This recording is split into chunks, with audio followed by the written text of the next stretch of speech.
सपनों और पूर्वाभासों के आधार पर हम भविष्य के सुख दुख की कल्पना करते हैं। भविष्य के दुख का कारण दूर करने के लिए हम आज योजना बनाते हैं। जब संकट आता है तब उसका निवारण करने वाली शक्ति भी जन्म लेती है। संकट का जन्म है एक अवसर का जन्म, अपने आप को बदलने का, अपने विचारों को ऊंचाई पर करने का अवसर, अपनी आत्मा को बलवान और ज्ञान मंडित बनाने का। जो ये कर पाता है उसे कोई संकट नहीं होता, किंतु जो ये नहीं कर पाता वो तो स्वयं एक संकट है विश्व के लिए। विचार कीजिए।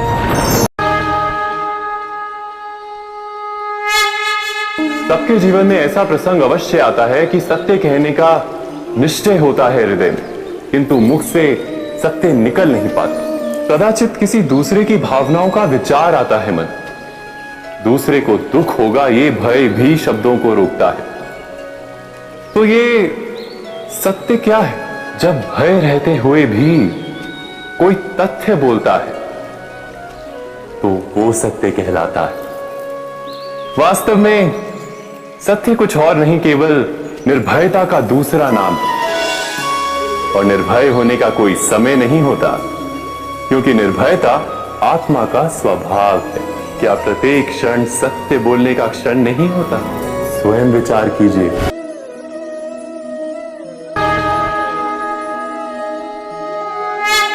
पूर्वजों की इच्छा, आशा, महत्वाकांक्षा, क्रोध, बैर, प्रतिशोध, यही सब आने वाली पीढ़ी की धरोहर बनते हैं।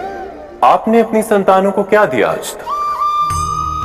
अवश्य प्रेम, ज्ञान, संपत्ति आदि दिए, पर क्या साथ ही साथ उनके मन को मैल से भर देने वाले पूर्व ग्रह नहीं दिए? माता पिता अपनी संतानों को जन्म के साथ मृत्यु का दान भी देते हैं, प्रेम के प्रकाश के साथ साथ घृणा का अंधकार भी देते हैं। और अंधकार मन का, हृदय का हो या वास्तविक हो, उससे केवल भय प्राप्त होता है। स्वयं विचार कीजिए। कभी कभी कोई घटना मनुष्य के जीवन की सारी योजनाओं को तोड़ देती और मनुष्य उस आघात को अपने जीवन का केंद्र मान लेता। पर क्या भविष्य मनुष्य की योजनाओं के आधार पर निर्मित होते हैं? नहीं। जब मनुष्य जीवन में किसी एक चुनौती को, एक अवरोध को अपने जीवन का केंद्र मान लेता है, अपने जीवन की गति को ही रोक देता है, तो वो अपने जीवन में सफल नहीं बन पाता और ना ही सुख और शांति प्राप्त कर पाता।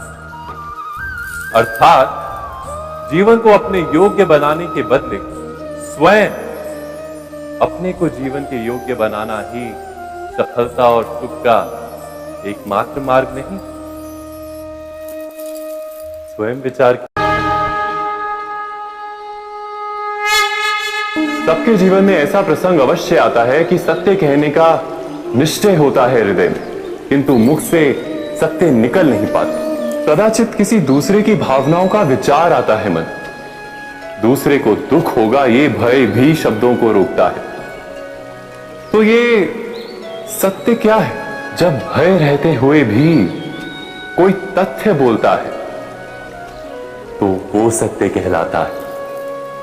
वास्तव में सत्य कुछ और नहीं, केवल निर्भयता का दूसरा नाम है। और निर्भय होने का कोई समय नहीं होता, क्योंकि निर्भयता आत्मा का स्वभाव है। क्या प्रत्येक क्षण सत्य बोलने का क्षण नहीं होता?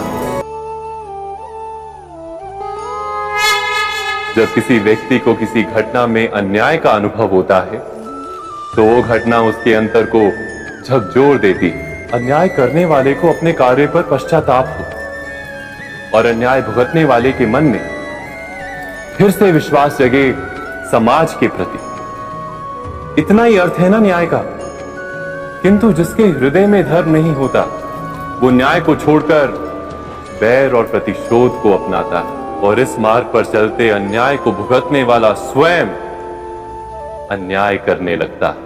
न्याय और प्रतिशोध के बीच बहुत कम अंतर होता है और इसी अंतर का नाम है धर्म। क्या ये सत्य नहीं? स्वयं विचार कीजिए।